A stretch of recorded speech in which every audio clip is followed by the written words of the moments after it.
Prime Minister, go go.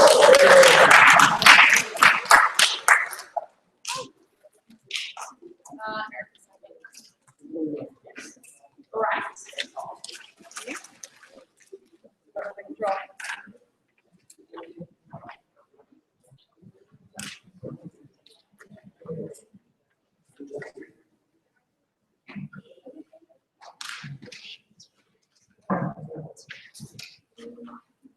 Our start for today is simple.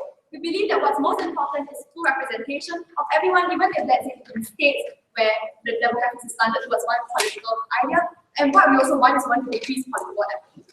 With that said, let's move on to my policy. What we're going to do today is we are going to allow all the citizens to cast negative votes. And by negative votes, we mean votes that, like, for example, if we cast it towards that party, which means that they are count or -1. And in this kind of case, we think that once you cast a negative vote, which means you're not allowed to cast a positive vote. We think what we're doing on our side is to make sure that we're going to definish of status quo. The status quo, all we have is a blank vote. In this kind of situation, we give them the kind of political freedom to choose an even better vote, which is a negative vote if they so choose. So what am I going to speak today about? What am I going to speak about today? I'm going to talk about how this negative vote is a form of political expression, and we think that, and secondly, on how we decrease the polarization of the two-party system. As second speaker, we'll be speaking about the decreasing of political empathy. We think that the yardstick on their side is for them to choose how they actually improve the current situation. Thank you. And okay, now speaking on my substantive on how legitimate form of political expression. We think that the entire idea of why we actually have to vote in the first place is because it's the fundamental right to democracy, key to democracy. We think it's the right for you to choose the kind of political party that you want, for them to best represent you in this kind of situation. And we think that the negative vote on what empowers you to do so. So what's the problem with status quo today, right? We think that the idea that the blank vote is certainly not enough. We think that the entire idea of the blank vote is that it shows either political indifference, secondly, or that this person is fine with all the parties, or lastly, that they feel that there's something they want to say against this party, but they're not allowed to do so simply because there's no negative vote. We think that in this kind of situation, since the first thank you, sir. Since the first two parties in this kind of situation, it's okay with any party. We think that it's fine for them to continue to cast a blank vote. But we think what we want to do is that we want to cater for the last party, which is those who have an issue with the kind of situation currently, because the situation is one of the parties in the system, and they would want them to be the one who lead them. We think in this kind of situation, we have to cater to this kind of group of people. No, thank you, sir. We think that the entire idea of negative vote is effectively saying they want to make sure that these people who think that there's something harmful about this party is able to voice out this opinion. Is to show the party that there's something wrong with their policies for them to wake up and change something about it. We think this kind of situation, what we're trying to empower using the idea of the negative vote. We think that we're trying to empower the people whose voices are not being heard. What kind of people are these, right? Firstly, those people who are minorities, or let's say people who are immigrants. But before I continue, yes, sir. If my purpose is to show that the political party aren't good enough, why is it not sufficient for me to be allowed to vote for another party?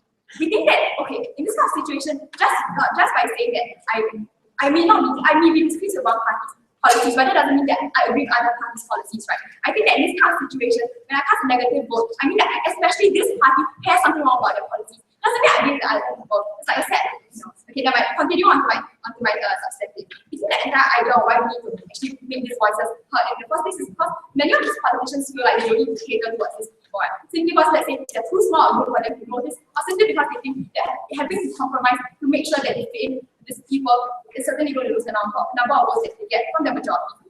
And in this kind of situation, we think that no matter how many current measures we've been putting in, many years after years, we think that hasn't really been effective. Why so? No, thank you.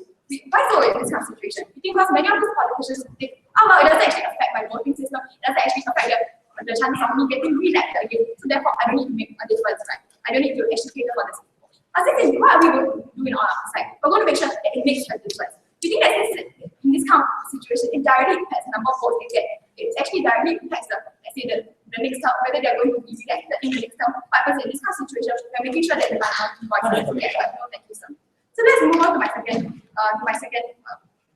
substantive on the decreasing of the polarization of the two-party system. So before I actually start on this, let me explain a bit on the idea of the two-party system and what's the problem with it. But firstly, let me state out that we're not trying to say that we don't want a two-party system, but rather we're trying to say that it's way too polarized now, and what we're trying to do is that we're trying to make a change towards it. We think that in this kind of situation, we're not saying that the parties get this kind of negative means that they will not be elected in, but rather we're trying to say that we're actually raising the stakes and pressurizing them further. We say that in this kind of situation, we think that this is a widely used system and therefore find it extremely legitimate. We think that the current problem of this system is that too many parties cannot like get the majority of the votes. So what happens is that they come together and form a coalition. This kind of situation, we think many people fall through the cracks. So what kind of people do you think fall through the cracks? People, for example, who are in the minorities on the middle ground, as I said earlier. We think that what happens is that since, as I stated earlier, once again, they only have provided for policies that cater for the large majority of people that they want, especially in, let's say, states which are highly democratic, highly democratic, or let's say highly Republican. What happens is that they say, since most of the demographics are democracy, I don't have the democratic, what we have to do is we just have to create policies that are catered towards this kind of situation. Right? So in this kind of case, those people who, let's say, are Republicans within that state, then are having to move to another state or having to suffer from the brunt of these policies if they are unable to do so. This is extremely inconvenient. I think that in this kind of situation, what we're trying to do is we're trying to protect these people. What we also want to look at, so that the idea of the middle ground, right, so about swing voters. In this kind of situation, what happens is that these politicians only start providing, seemingly provide for them towards the entire idea of like the general election period, right? And they start trying to say, oh, we're definitely going to help these people, we're going to do this, we're going to do that. But the thing is that when it comes to like real life application, simply because they don't get the brunt of it, they don't feel like they don't actually any danger of getting hurt. What happens is that we just simply let it go after the elections. Simply because we cannot voice out their opinions strong enough, therefore what happens is that their voices are not being able to be heard after the elections.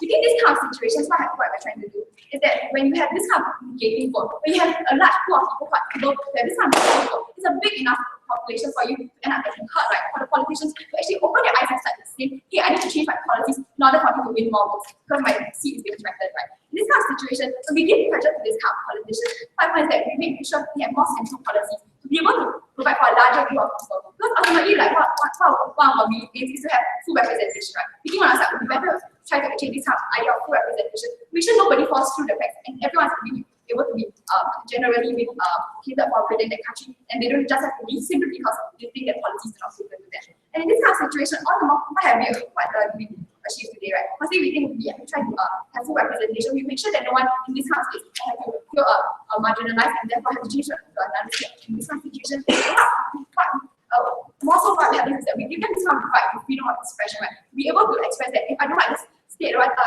this party, but then having to cower behind and say that, oh, well, I'm fine with anything simply because I cannot cast a negative vote and have to let go in this kind of situation. I can't down. With all I say, please go accept proposition.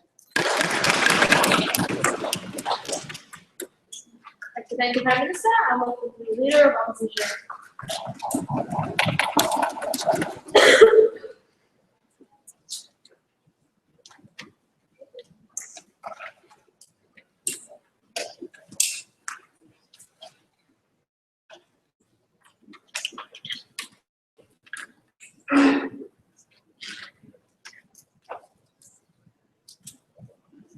Let us be very clear about what opposition stands for.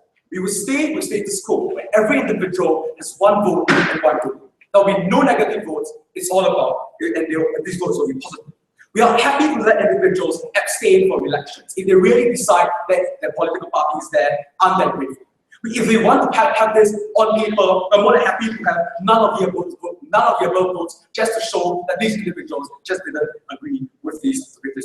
Let's say, what do we really hear from opposition? They argue two things. First, political expression is important. Second, on how to resolve polarization. The first argument coming from your side, which we are just going to tackle that now, practical political expression. Here's where our response really is. It doesn't make sense to grant every individual expression and at the same time let one individual cancel out another individual's political expression. We think it's simply antithetical to that very idea on that count. They try to argue that the main premise of this is that at least I choose someone that can best represent me. By casting a negative vote on someone else does not show how that guy best represents me. If anything, it's just saying that that guy just isn't good enough for me. They try saying that negative votes are important because it's only then we can show us something about the party. Hey, isn't that what election rallies are for, where other opposition parties already do this? Hey, don't we already have things like Speaker's Corner or other alternatives when they feed back to the government? We don't think we can allow for negative votes for a variety of other reasons. I'll prove to you later. They try to say that now in status quo, the problem is when the governments don't care about the minority. What's the language? They cannot say that we don't care about the minority and at the same time say the kind of negative vote is big enough for governmental concern. We think if anything, the government will want to look after these minorities because they recognize the weight that they carry. The second argument here was how ultimately there will be individuals that fall through the crack. This is the idea of polarization. Because I think it's especially harmful when we don't, firstly, we disagree that politicians will really be accountable to individuals, will not be accountable to these individuals when we think that very simply we'll push them to stay to their word in election campaigns. And more importantly, we argue that negative votes simply harm the principles of democracy. That's why I'm avoiding two substantials. Let's talk about the principle on how we remain principally consistent with the democracy. Let us start by appreciating the fact that elections is about the right to express myself on how I want society to move forward. Before that, yes, ma'am. So I'm someone who doesn't like any party, but I don't want this party to get power. How are you going to uphold my right to expression?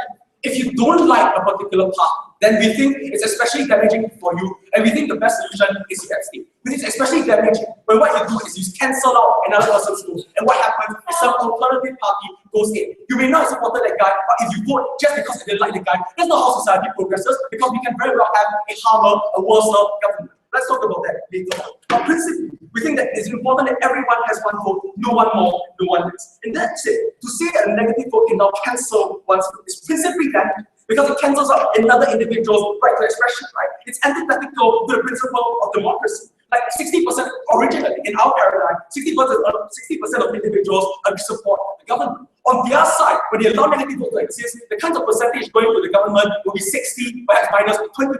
This is 40%. What happens to the 20% of individuals who say, I have supported this political party, but you decided to take away the right to expression? You decided to take away the ability to say, this your party has my support and is legitimate and is valid. That's a principle harm, that's a practical harm for you later on. And even if it's true that the right to expression is important and is really there in circumstances, we think it's only valuable insofar as it's discourse. We're going to prove to you how it harms discourse in a democracy later on. But before that, last principle, we think that ultimately elections exist to find the best way or the best way for society to progress forward. It does not mean that their side cannot stand for a world where democracy exists to see which side it towards. We think it only makes sense when with regards to societal progression, the party that gets in is a party that is seemingly better. That means our election should be about which party has the best policies, not which party is worse. We think it just simply does not make sense to say that party just happen to be less worse, and that's not how we move society forward. Let's talk to you practical before you 4 practical harms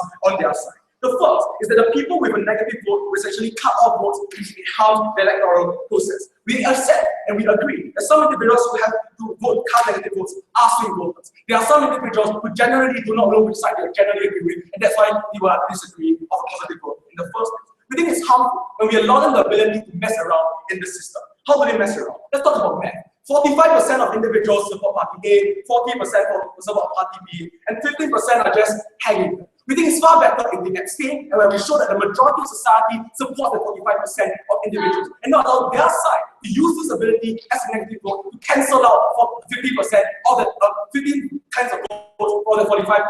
That means that the party that didn't get the full mandate of everyone, when the party that wasn't the majority, i.e. 40%, now gets in because 45 minus 15 was stolen. That is impossible, and we think it's principally wrong and practically damaging. When a government which didn't get the majority of support loses its ability and loses its value in the electoral system when we allow for negative vote to exist. That's a practical harm we cannot stand. Let's talk about 3 harms to discourse. We think the first harm is that it damages the chances of politicians pushing up for good policies. The idea here is that in status quo on our side, the only way these parties will be one up from another is when they prove that their policy is better. On their side, we think they open up to so much more leeway for politicians just try to get their one up, not because they have a better policy, but because they knew how to whack the other side, which made them seem worse. We think this is harmful because politicians we can use this as a legitimate way to get out and to get voted in the end. When they really don't have a solution for society. Insofar as democracy exists to progress society, this is bad. Let's talk about second harm to this. But their side exposes so much the democracy so much more to much things. Let's accept that some individuals really don't vote properly. The extent that they allow individuals to not speculate things on like make personal attacks like what's happening in the Australian government, right, where you just say insensitive things just to get the one up and allow the option for individuals to vote even more irrationally. When I don't like that guy and I'm going to make him one up. It's no longer about which side has the best policies, it's about which side happens to gather more hate. That's something we cannot stand. The last practical argument that we talk to you is on that of mandate for other people. We want the government with the most mandate in parliament to push up for their policies because then we can say majority of the people supported me, this is why my arguments are legitimate. We don't agree to their side, where essentially what happens is that you cancel out these people's votes. When the party against is ignore which one is better or which side is less worse. This loosens the ability for the party to make better decisions for society. Good for instance, we're very hard. We're opposed.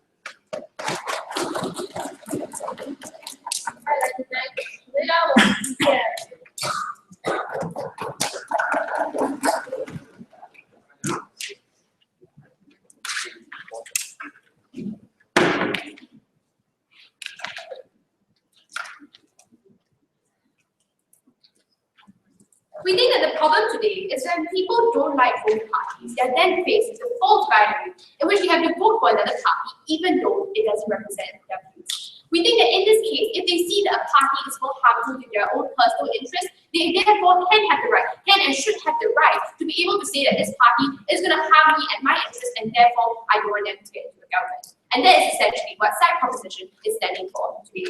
So two main points of contention for the House today. Who best increases democracy, and secondly, when swing voters will really mess around. So firstly, on who best increases democracy, right? In which they came up to tell us that simply because a negative vote blocks out one person's vote, it means that it's somehow infringing on other people's freedom of expression. We think that firstly, if they really think that it's a problem, then they actually don't approve of voting at all. Because under status quo, what this means is that if I vote for a Democratic Party, it essentially, and then after that the party wins, right? It means that essentially I'm negating all the votes by the people who voted for the Republican Party. Therefore, under their side, they are also not solving the problem that they face as well. And even if we accept that this will happen and that this is bad, we think that this is a necessary evil that must be taken in order for minority voice to be heard. Because we think that under status quo, the majority parties see that we don't really have to cater to minorities in order to be heard. We think that in this case, ultimately, minority voices are not going to be catered to in terms of policy or whether or during the election day itself. So then they came up to tell us about now that we're going to tell you why minority voices get their voices shut out in status quo, right? In which they told us that if people are so small and if people are so important that they will actually cause a substantial impact with minority votes, that means that they necessarily be heard. We think that the difference in this case is that we're saying that with this minority vote, it means that the large party gets to feel it even greater. In which they see that simply because there are some people who dissent against them, it means that they're not their voter base is somehow compromised. It makes it so that they can actually feel that there's this substantial group of people who don't agree with my policies and therefore I should cater to them. We make the loss of these kinds of voters even more immediate, and we make it so that these kinds of voters are more enfranchised. Right? So we think that because then moving on to my second part of contention for the House today. Second, so they cannot tell us in their second substantive that if they are swing voters, that means they'll necessarily mess around. We think that if they assume that people will mess around their vote, then necessarily means that the democratic system will fail, right? Which means that obviously then whatever they're saying doesn't make sense. Secondly, we think that if this problem is such a huge deal, then this can be easily solved with regulations, right? And then not only that, right? Then they come up to tell us that the people who didn't get the majority of the top would necessarily get in.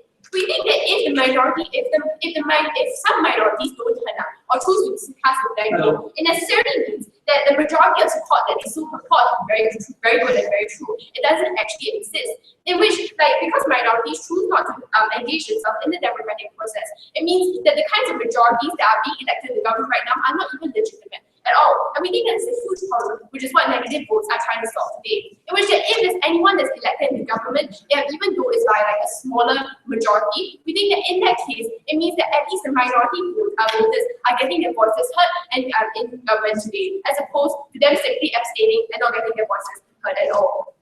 And we think that if 20% of people who vote against these kinds of parties, it obviously means that the kinds of policies that are trying to be enacted by these majority parties are obviously quite bad, right? If such a large proportion of the population hates you and thinks that the kind of policies that you're enacting is bad for this minority, then obviously it means that we shouldn't be allowing these people to get in the government since they're actually compromising on these minorities, right? We think that on our cases, we best support we best protect the minorities, which are so important. So, yes, sir.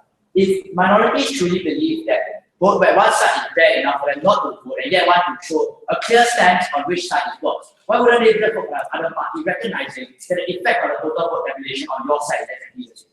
Because you're still casting it in the fact that they have to support this other majority party, right? You see, the thing is, right, just because there are two parties and somehow they are opposed, doesn't mean that the other party is going to be catering to these minorities. Because under your side, what you're doing is they're making it so that like these minority voters have to choose between one side or another. We think that what they should be doing rather, what these parties should be doing rather, is to try to cater their kinds of policies to these minorities as well, and not to force the minorities to cater themselves to these kinds of majority parties. What we're doing is that we're placing the kinds of like will and the kinds of power back into the people, as opposed to the people conforming themselves to these kinds of political parties.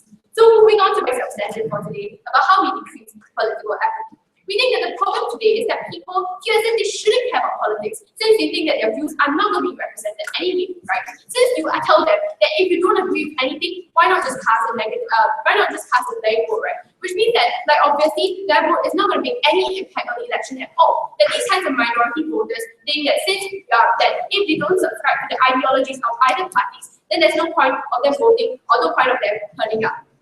Therefore, this means that this affects the way that they read the news and they actually view social issues as well, in which they don't see a need to put themselves out into the political sphere and start arguing about things and telling other people about their own problems simply because of the fact that they will not be heard anyway during the voting process. Since this will actually result in people having a huge amounts of apathy, right, which we think that is so detrimental to the participation of democracy, in which we think that people need to be there to discuss political issues and they need to be there to be engaged in casting votes, so as to ensure that the best kinds of government, the most representative kinds of government is elected into office. We think that what they're doing on their side is to say that, you know, simply because you're a minority voter means that you shouldn't cast a vote. But the thing is that you're disenfranchising these kinds of minority voters simply because they are minority and therefore their votes will not be effectual. Ultimately, even if you tell them to vote for another party, it means that their voice, as opposed like their voices, they will still feel as if their voices will not be heard, right? Given that they're only a minority under that large majority party, then there are other voters like who stand on a certain side, like stand are super duper leftists, that obviously these kinds of majority voting parties are going to be like supporting, right?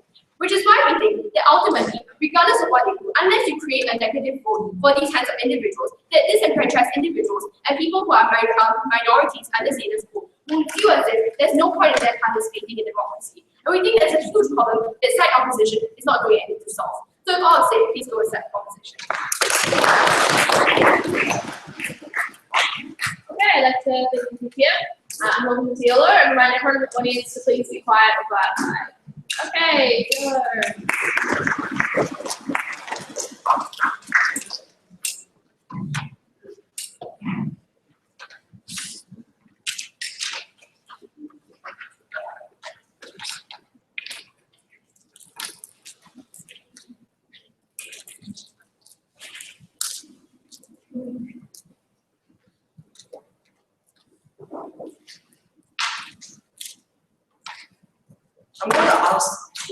I'm going to ask two questions. First, people have been right to cast the negative in democracy. Is this in line with the ideas of what democracies are meant to be about? Second, which side facing better politics? In this area, I'm going to look at policies and discourse over these policies. So first, do people have a right over these kind of things? Listen to the premise over legitimate expression.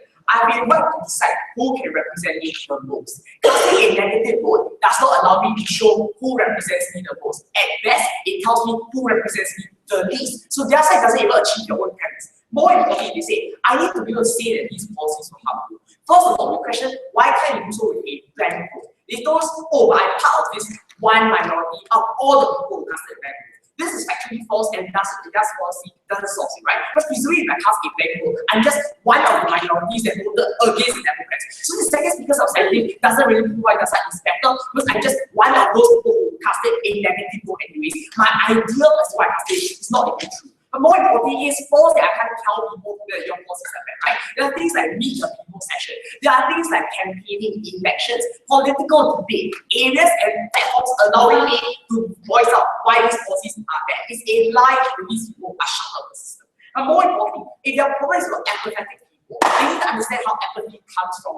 Apathy comes from a cynicism as how the political system works. By providing them with the opportunity to be even more cynical about how good or bad policies are, you're not going to remove apathy, just only makes it far worse. That's why we told you that idea that I hate X more than Y is a toxic way for you to think within elections. Because elections are about what is aggregate for the best of society, for society to improve and move forward. We think and we reject the idea that people should be thinking in who is worse off than the other. So we don't think this entire idea makes sense. Second area, we told that even if this political expression was a right to begin with, we were more than willing to forego this right for a greater principal duty towards the whole system. First of all, we harm the political expression of every other person.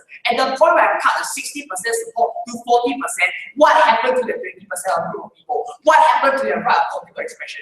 The other side denies them. Because the whole point of political expression is to show support. When support is clearly decreased, then my right to show expression of their support is something that's far worse on their side. Presumably their side, even if their side results in the same effect where one party is chosen over the other, we think this number is still something that's important for people to show these things as well. So we don't think this idea makes any sense. Second, they must do what is best for society. So we don't think the idea of how your toxic mindset influences these things is bad. That's why we brought you this entire about how it harms discourse. I'm going to prove to you in these areas, right? Rhetoric expression is only valuable insofar as it is discourse. Because expression allows you to provide opinions that makes discourse more vibrant. At the point when your expression is about attacking other people, it does not in discourse, we are more than willing to cooperate in this circumstance. Here's the worst harm about you, right? Don't let them lie to you that the result will be the same because X party will still win. This is false. At the point where swing voters are able to cut off a majority, then people who were the 30%, they will otherwise not have represented the most people to be the one being voted in. When these people weren't even the majority to begin with, when the policies that these people supported for weren't the ones that benefited the most number of people, we don't think that their side is fair or representative in any way. The second speaker needs to do with this other than squirming about it. Okay, research best deals with the idea of better politics, right? Now let's first point out this idea about who uses this politics, who will use negative rules. Because he tried to bring it as a minority group of people that legitimate concerns. We gave you a counter-characterization of first speaker. There tends to be swing voters, people who cite extreme policies. So there's extreme conservatives or extreme liberals that tend to be cynical about the system and want to attack parties. We think that these people are harmful and we think that we can focus on within this case. We brought you three unique harms to dig level. One, the importance is a much more slack process. Because in the status quo, the only way for politicians to get support is by proving that my policies are good and therefore I convince you to vote for me. Now all I need to do is convince you that I'll take a moment that their policy is bad and I already get advantage. It is an easier option for me to get advantage, but attacking other people, there is an advantage that I will choose over proving why my policies are good. Because there's no longer impetus to prove why my policies are better than his, past showing why his are bad. Deal with this. How does your side actually cut down this in the first place? Man, the point is that we don't completely solve cynicism, right? But the point is you entrench it when you say that it's okay for you to be cynical and attack policies as the only justification to say that I should be voted in more than one person. And here's why mudslinging is powerless on their side. We recognize that mudslinging already exists, but their side allows politicians to exploit upon the emotions of people, and the fact that now a choice of a negative vote exists makes it more connectable for me to act upon these emotions and make my decision upon these emotions. Where I can literally attack people, say that, oh, he is like a Christian politician, he must be against gay rights. All of these kind of things clear the emotion of people. The fact that a choice exists allows for emotion to be exploited and the use of emotion to warp the democratic system to be far more worse on their side. No.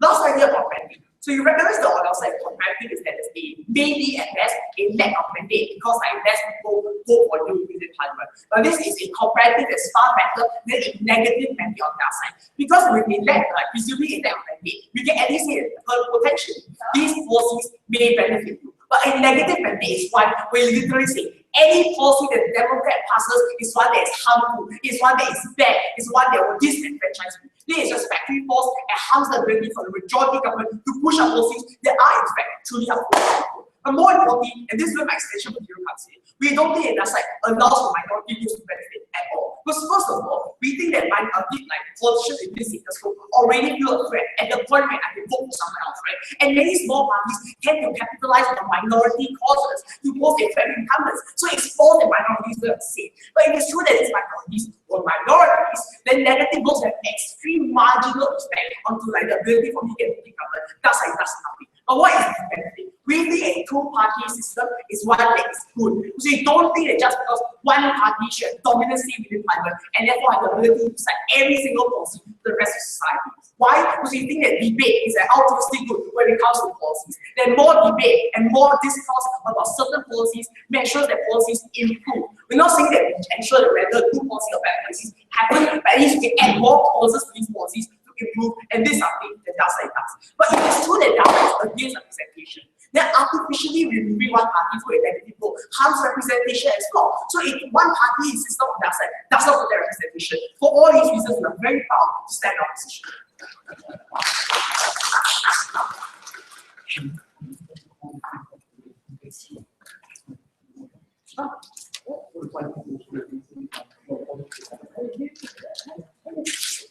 Sorry, for the team in the open break final and Bobby, please leave off quietly on the background. Thank you. Okay, great. Thanks, Nilo. We're done with this.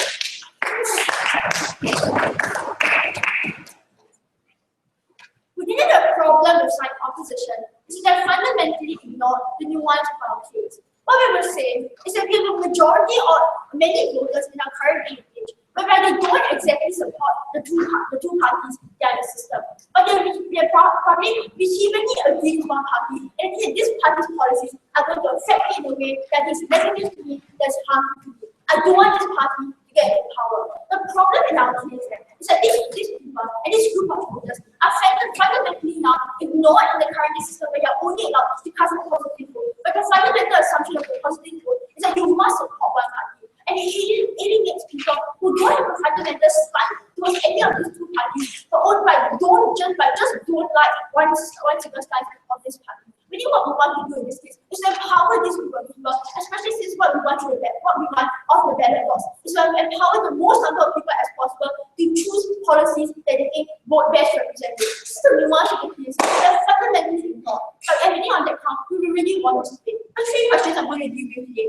Firstly, is it legitimate, and do these people have the right to cast a negative vote? Secondly, are we actually going to harm politicians who have good policies? And thirdly, which side best helps negative groups? This is the first one contention. Or do people actually have the right to cast negative votes? What opposition was today was that it's going to harm political expression because right now we can now cancel out the votes of other people. Firstly, we really responded something that never dealt with. That the democratic system is in and of itself something that cancels out votes of the minority. It is something that never dealt with. And this is now so fundamentally different when you let people cast negative votes. But here's where I get my understanding. So it tells you that the negative vote is at the end of the day a legitimate way for you to express your own self-expression, your belief in the political system, and at the end of the day, a legitimate way for you to express which side you support and which side you do not support. We think that in the very case, we don't need to say that simply because we cancel something out, it makes it that doesn't give you the right. We think that's a legitimate way for them to express who they want to get in and who they do not want to get in. So we think that's at the end of the day, an extension of the political system we really have today, and we don't see why it's so illegitimate. More than that, what they want is that we have alternative like meet the people sessions. We think that firstly, meet the people sessions, we at the end of the day, be an added benefit to help these voters who feel really better. But what we're really talking about is the fundamental principle of the voting system that we want to uphold. The fundamental principle that the voting system should aim to go out to reach as many voters as possible and not alienate a group of voters, right? We think that yes, the people system may be an added benefit, but it's not something that can address the fundamental core problem of the voting system that we see for currently. But deal more of it in my last part. Thank you so much. Also, at the point it was, we actually have politicians who have good policies, right? It was two lines of logic here. Firstly, it was that people were mess around and anyhow vote. Secondly, it was that now politicians with good policies are going to be undermined.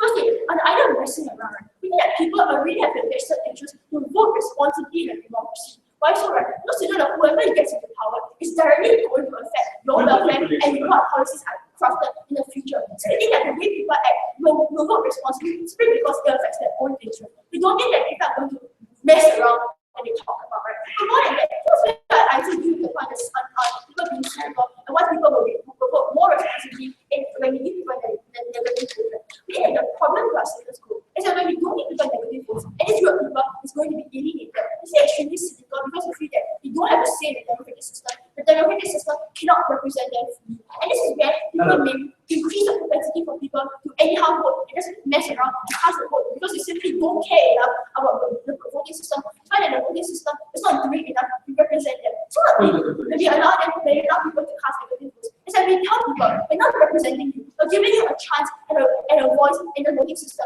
We're allowing you to have a greater say in the voting system. And that's where we increase people's interest in the voting system and their propensity and their incentive to vote responsibly, simply because they want to exercise their ability to have a say in the democratic system.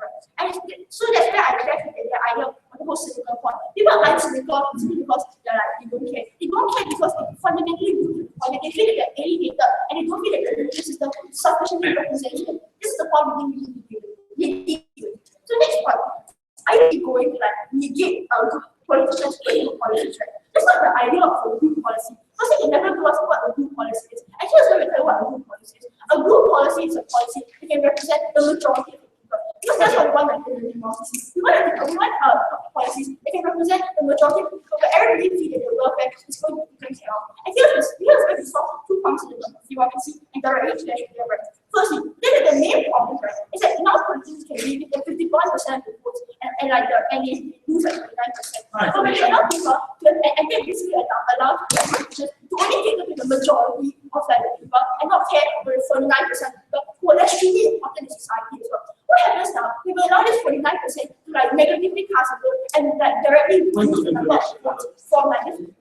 What happens then is that now we increase the incentive of politicians to give good policies that can effectively represent everybody in society. This is where we better encourage politicians to give good policies. When we ask who really give politicians for good policies, and here's where my second response comes in.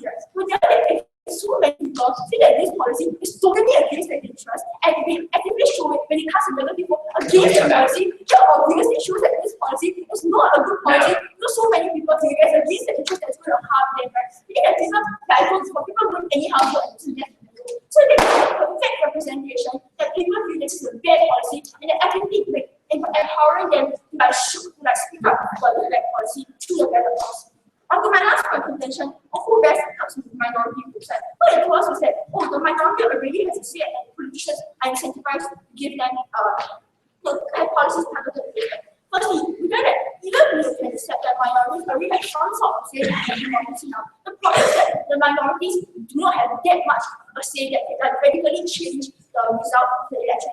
This is why politicians, even they give policies that can help them, these policies are actually half-hearted and not enough sufficiently targeted towards these minority groups, simply because they don't have that much to say. But what changes when it comes to the negative thing, right? The problem is that, especially the two-party system, where the votes are extremely close, right now we know that these people are fundamental and crucial to your ability to stand out in the election and win in the election. This is why now we think that these people are going to be much more focused on these minority groups and give them policies to affect them. And here's also where I use the point when I got the session.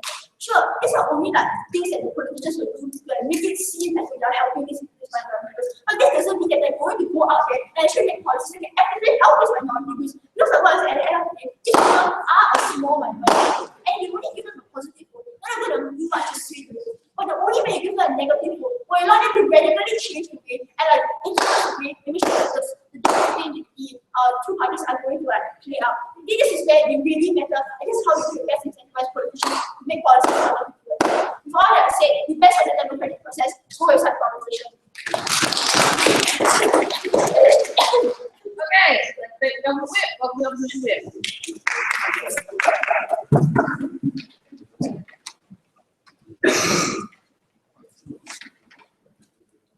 Yes. Danny.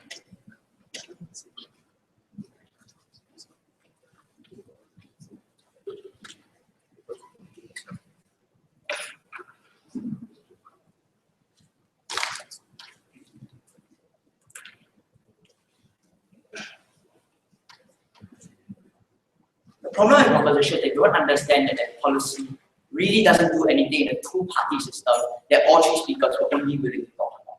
Because let's look at a two-party system, right? If I was going to cast a negative vote for party A, presumably on our side, the solution would be to cast a positive vote for party B, i.e., we don't think that there's a significant amount of difference on their side. I'm going to do this debate in two main points of contention. One, which side best forwards the spirit and the nature of democracy, and which are best influence political. The argument that we make in leader opposition that neither DPM or government wanted to do. First, which side best forward the spirit and nature of democracy? This is the argument we gave you in leader opposition. That democracy is fundamentally not about showing which party I don't want, but rather to select the party that I feel is best for me and best for the country. So this is the distinction, right? Between a positive choice and a negative choice of the uncle and copy your shop, bitching about the government. So we think that that's the problem on their side. We grounded this in practical harm that are revival. But this is the question that we wanted to ask: that if their side is truly about full representation of all kinds of views, would they allow you to reject, to vote, cast more than one negative vote in the event that I don't support any party, but there's one party I don't support more? And this is the PR that we're going to give Anderson, but she didn't want to take it. Let's deal with it, right? Insofar as the policy take the one negative, we recognize that this conceit that we are always willing to place limits on people's political expression, insofar as we recognize that this is how we are going to be able to forward democracy. But let's deal with the idea of not liking anyone, but there's one that I hate the most. We think that this is a problem that we need to change. We think that we need to stop democracy and elections, bringing about mudslinging and throwing shit at people's policies. Rather, we think that it's far more important for us to pick policies that are best for the future and that can push us going forward. This is why politicians think about picking the best rather than eliminating the worst. But remember, in the two-party system, there's the same effect in terms of margin. And here's the thing. People generally remember elections based on margins. Like, we remember 2011's presidential election because the margin was 0.0 something. The point is that we don't think that their side, that people are as significant, that people are going to be as, that the individual vote and what each and every individual vote means as much to people as the fact that this is the argument we gave them before they didn't respond to. That ultimately we think that because this cancels out, we don't think that there's a significant difference from the law. But if you don't like anyone, we give you the solution of abstaining. We even give you the idea that none of the above would to indicate an abstention. We think that ultimately we are the side that covers the idea of people not liking anyone. But this is a problem when it extends to 3 or more parties. That is harms democracy. This is the math that we did for you in first and second speaker. That ultimately we argue that your first and foremost, your negative vote is effectively not a selection really, because if asked to pick 1 out of 3, you pick 2 out of 3. That is the effect of a negative vote. And this is the argument that we gave you. That by deselecting one group, the effect of this is that it takes away votes from that particular party and democracy. So we think that the effect of this is that ultimately it's not actually democracy. We don't think that this ultimately is how we're going to make the best decision. Instead, we argue, and this is where I transition to practical. That we tell you that their side is the one that's going to do the most harm to the political system, because the party that's elected isn't going to be the best one. Why? We tell you that this is where I do the idea of which party actually selects the best policies. We firstly tell you that for a lot of political parties, it doesn't matter whether you use whether you take away votes from them, because ultimately what they're focused on is the margin. Sure, it may suck that I don't have much of a mandate, but insofar as I still have a bigger mandate, I'm reasonably happy with myself. This is the analysis that we gave you in Milton that showed why their side isn't actually going to make a difference in policy. But here's the thing. We argue that ultimately the problem on their side is that the best party risks being voted out in this 3-party system. Let's deal with the analysis of how it's worse for the party because they feel the hurt that they have less votes. We told you that in the 2-party system they want to talk about the alternatives that you vote opposite. So really, you want to talk about 51-49 split. It's just about whether, insofar as the negative vote is presumably taken away from the opposition. If you do the math, it really doesn't make a difference. So we don't think that doing any significant change to how politics is going to work on their side. Next, the final idea they gave was that benefit minorities not have a bigger seat. We do not understand this. If your minority is too small a percentage to swing the election, they are still too small a percentage in negative votes to swing an election. Presumably, this means that the minorities on their side aren't going to have their voices heard because they are small on our side and they are small on their side. So this is a wash at best. But here's the thing.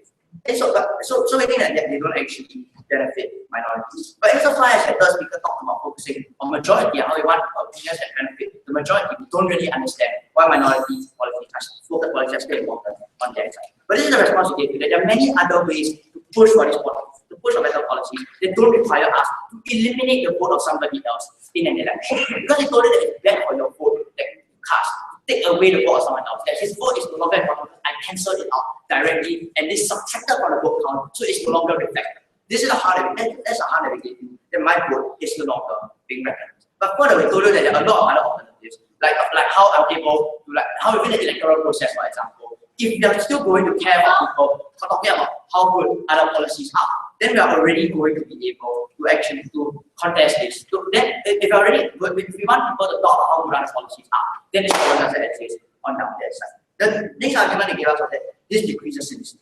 We told you that cynicism comes from people not liking parties, and this of course we recognize it. That we recognize that it's legitimate for you to say, I don't care about what's good for me, but I just don't like that liberal. This is the problem, right? Because you just don't, because it reduces the extent to which people care about progressive politics that can best benefit us in terms of pushing policies, but instead all they care to do is mudslip. Then mostly onto the arguments that they didn't do. Because it told you that the problem in that side was that when all I need to do to get into power is to make people hate the other guy rather than vote for me and like me, then all I need to do is throw mud at other people and hope that it stays. So we think that that's how mudslinging is far worse on their side.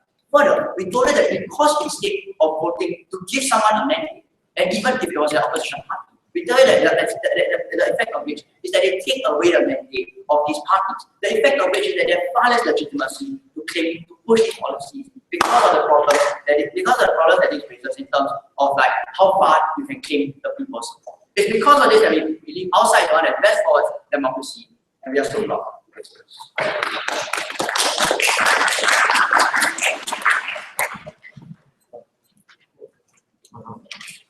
Okay, let's take the opposite. And we'll move to the opposite reply.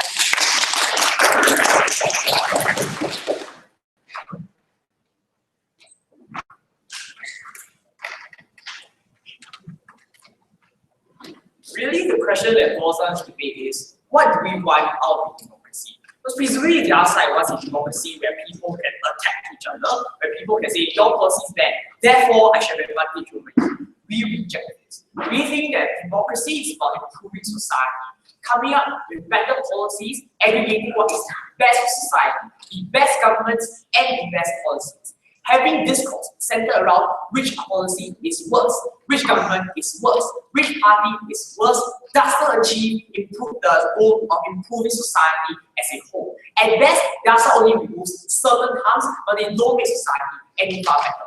Telling us that policy X is harmful does not create a policy Y that actually prevents harm and in fact creates a benefit. That was the core problem of their case as well. They could never prove to us how they solve anything other than claiming that they solve a harm. Let's look at the three areas of passion this week. So first, I'm going to look at the nature of politics on the other side. So it told us that we'll be told that the focus on the other side is about which is worse and that is toxic. Because they're no longer impetus as a politician and as a member of society to come up with a better policy. Because there's no need for me to do so at the point where I can get a one-up over another party just by attacking its policies, and it is so easy, I will do so as well. Why is outside better? Because if these people only attack other people's policies, at best, these people will only abstain. They won't be convinced to vote for them. What they need to go outside is to come up with a better policy in order to get the net support. That's why our policy creates more generation of better ideas for society. An idea that they could never do. So on the other side, we have extremely slack politicians that don't focus on coming up with good policies. We told you that on the other side, they also entrench the effect of mudslinging. That mudslinging is already bad in status quo, opening up another avenue for people to make choices based on their emotion, based on attacking people, will make the effect of mudslinging far worse and far pernicious onto the democratic system as a whole. They could never do this. More importantly, we told you that the right expression isn't as important as they like to be there. This is where I essentially boil down the case to two things. Those two things, right? So one, expression is important. Two, minorities need to be helped. So the first idea of why expression is important, we already told you exactly that they don't achieve it. Because if the idea of expression is to get people to represent me, they don't do so by saying that who represents me less. At best, it is a harm to democracy. So they don't even achieve it, right? And more importantly, we told you that the expression does not help the system. Because the expression only creates more cynicism within the democratic and discourse. And therefore, given out the discourse, we are more than willing to limit expression within this circumstance. A nuance of our case, they could never do this. Last, the expression harms the expression of every other people. So when we look at like votes, right, we don't just see the difference between votes. We don't see at 45 and 38, we see the 15. It's not the 15 that matters. It's the actual number a certain party gets. And when you decrease this number, there is a cancellation of votes. Don't let the lie to you, don't do anything.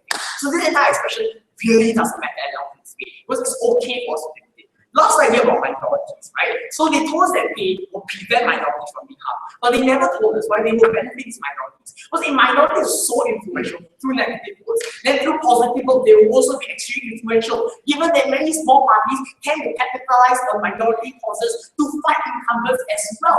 That's the massive populist sector that they can never do. But if politicians didn't care about them, because they're minorities, then their side doesn't have to at best. So this entire minorities isn't really solved on their side. In fact, we argue that the competitive is far better, because the nature of politics and politicians are outside, if they come up with good policies, which means that the chances of them coming up with more holistic policies that benefit people is something that they're more likely and more willing to do on our side, given that the nature of politics on our side is one that's coming up with policies that benefit people. So even if on their case, they remove policies that harm minorities, their side doesn't institutionalize discrimination and disenfranchisement that their side doesn't benefit them. Our side does with a more positive style of politics, and for all these reasons, opposition must speak. And reply around that, and welcome the government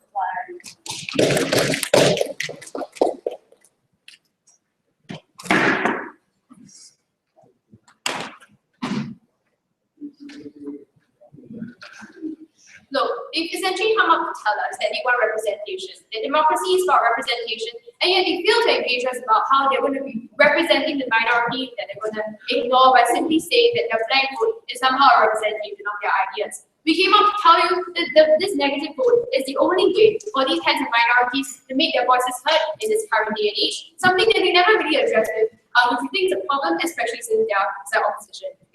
So they never told us actually why political parties even have the incentive to protect minorities without the minority vote. Which they came up to tell us that minorities are so powerful, why not use the positive vote anyway? So obviously they're conceding that under their side they're not doing anything to protect minorities at all. Then after that, we actually came up to tell you why we need to choose the negative vote, something that they never really addressed in the first place. We would also like to clarify that, it's okay. We've really said this many times, that it's okay if these kinds of minorities don't swing elections. But the thing that we're trying to make sure today is that these kinds of large parties are the ones leading the pitch, so that the responsibility is not on these kinds of minority voters to conform to majority parties, but rather majority parties to adhere to the demands of everyone. We think that's what we're trying to solve today, something that's like opposition has never engaged with. So two main points on the debate today. Firstly, who best betters the democratic system? Us. Secondly, who best helps minorities? Also us. So firstly, on who best betters the democratic system. Meaning that we better voter turnout. How? Because we see what will happen is that when people see as if their vote is being respected, that they are making a substantial impact through the minority vote, they're obviously going to turn up since they are being represented, right? Under their case, when you tell minorities to just say none of the above, it means that their vote is not going to be counted. This essentially is a blank vote. That's what blank means, right? So obviously we're going to better voter turnout on our side since we make it so that these minorities are heard. Secondly, who best betters the scores, right? We think that we better discuss when we make it so that the disenfranchised individuals within our society are going to be heard, and they have the incentive to speak up, and they have the incentive to vote. And we don't think that we're cancelling we don't think we're going to restrict it in any single way, and we don't think that we're going to be cancelling other people's freedom of expression, which is what is so clear. Thirdly, whether people mudslay simply because they can make a negative vote. We actually already addressed this right from the start, which we said that cynicism actually only arises, in my society, cynicism only arises and apathy only arises as long as these individuals remain disenfranchised. That as long as they don't prove to us how they actually enfranchise these kinds of individuals, as long as they don't tell us how they fix the problem, then it means that under their side, cynicism still occurs. That's something that they never dealt with. And we really told you in Addison, in which people understand the importance of the vote, that they recognize this is only a short-term measure to make politicians listen for now. They obviously don't want to keep using a negative vote, because what kind of system would that be, right? In which everyone doesn't represent them. We think that in this case, what they're trying to do is to make it so that their voices are heard right now, so that politicians can start making their policies more appropriate for everyone, as opposed to just the majority.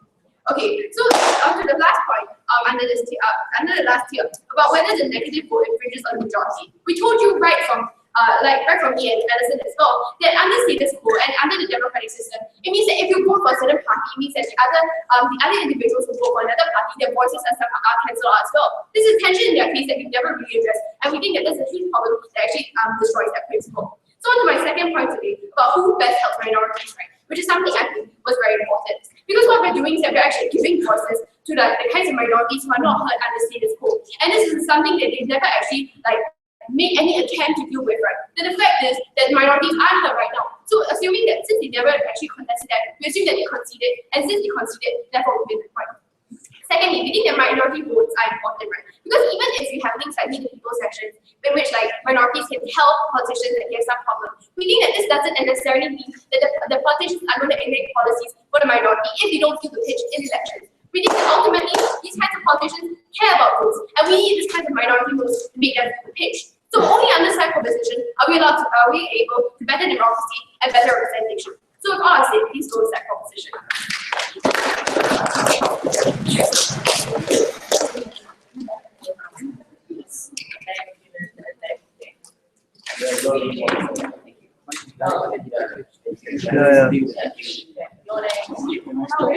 The battery is very hard to charge it. When is the next one? That's a